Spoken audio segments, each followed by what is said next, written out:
Aldeno Marco. Entrambe arrivano da un pareggio, ma vivono due condizioni di classifica differenti. È presto per stabilire gli obiettivi di stagione, ma oggi si lotta solo per i 3 punti.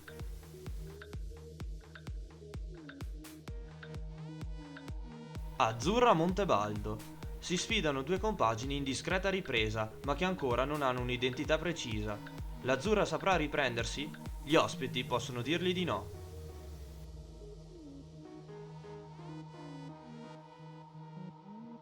Cristo Re Volano. Due squadre che a inizio campionato erano date in cattive acque e invece ora stanno sorprendendo.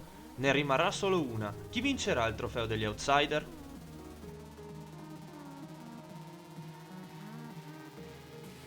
Dolasiana Garibaldina. Ultima contro prima, 3 gol fatti a 16, 0 punti contro 12. Ma voi sapete benissimo che il calcio ci riserva sempre sorprese. Sarà così anche oggi?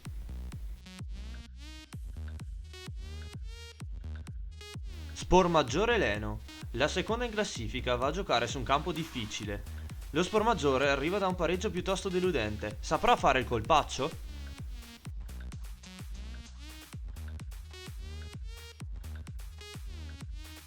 Trambileno TNT Montepeller. Le due squadre navigano nei bassi fondi della classifica e hanno poche certezze.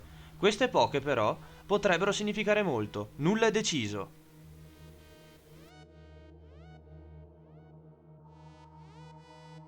Valpeio Sacco San Giorgio. Gli ospiti arrivano da una vittoria contro l'ultima in classifica. I locali da un buon pareggio. Pronostico apertissimo. Cosa succederà questa settimana?